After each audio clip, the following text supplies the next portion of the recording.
Hey everyone, and welcome back to another video. I see your comments.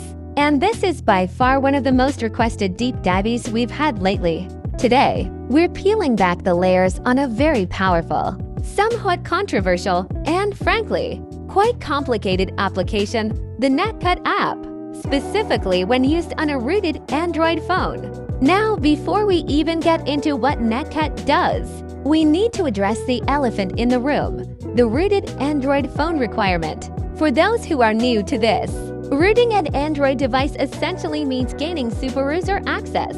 This level of access is crucial because Netcut isn't just reading data. It's actively manipulating network traffic, a task that regular, unrooted apps are strictly forbidden from doing by Android's security architecture. So, you've got your rooted phone. You install Netcut. Imagine your little brother is streaming 4K video while you're trying to game. Or a housemate is downloading massive files and your video call keeps dropping. Netcut promises to let you, quote-unquote, cut their connection. How does it achieve this digital traffic stop? Through a technique called ARP spoofing. ARP stands for Address Resolution Protocol. Think of ARP as the internal postal service of your network. It's how devices figure out the physical MAC address of the router, which is the gateway to the outside internet. Once the data packets are routed through the Netcut-enabled Android phone, the app can then choose what to do with them.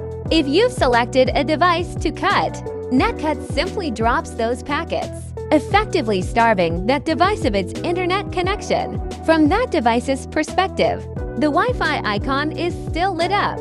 It's connected to the network, but no data is coming in or going out.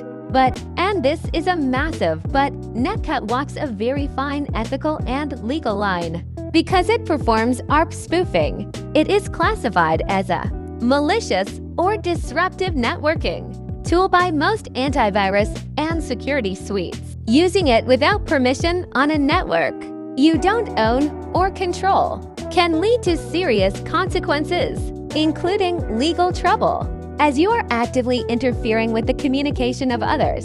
So, to wrap up, the Netcut app on a rooted Android phone is a potent network control tool that leverages ARP spoofing to gain the ability to manage, monitor, and selectively disconnect other devices from the internet. If you found this technical breakdown helpful, please hit that like button and subscribe for more deep dives into the tech world. Thanks for tuning in, and I'll catch you in the next video.